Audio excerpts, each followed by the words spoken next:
Well, hey, Eastview, we're continuing on in John chapter 12. And something I really love about the book of John is that a large chunk of his gospel deals with the last few days of Jesus' life. And so we really get to slow down with Jesus for a few days and to see what was on his heart, what was on his mind, the humanness that he was displaying, the things that he felt was most important for his disciples and those to hear to say, his posture towards those who are going to put him to death.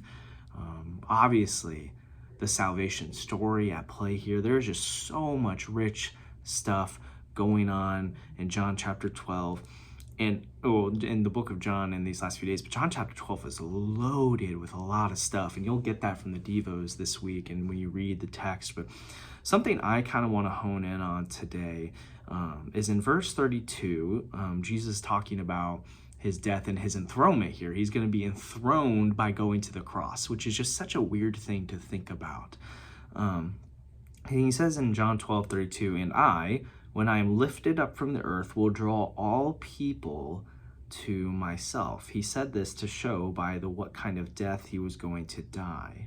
And there's a lot going on here, but something I want to focus on a little bit is this idea that he draws all people to himself.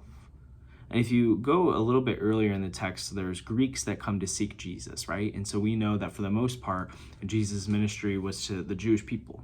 And that's what we had known throughout the scriptures for the most part, is this is a lot of God's dealing with his chosen people. But we know later on in the book of Acts, and obviously in the world today, that the gospel was meant to spread to people of all nations.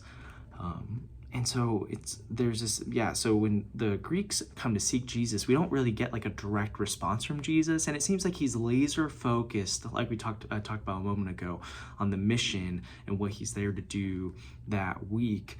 But this idea of drawing all people to himself really seems to address this idea that there are going to be non-Jews that come to believe in Jesus too. This gospel truth, this salvation that he's offering, is not meant just for a select group of people. And I think you and I get that these days, right? Like, I don't think there's as much of a thinking that Jesus and following Jesus is just for a certain group of people in terms of race, gender, ethnicity, that kind of things. But I do think in our hearts we still struggle with showing Jesus to all people, specifically people that we may not get along with, people we may not think like, people that we may deem as, okay, they're too far gone, they're lost.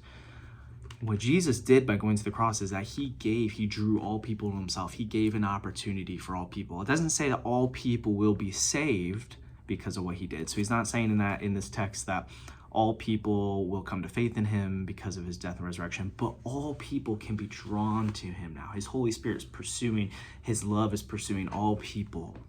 And so we should have eyes to be like that as well.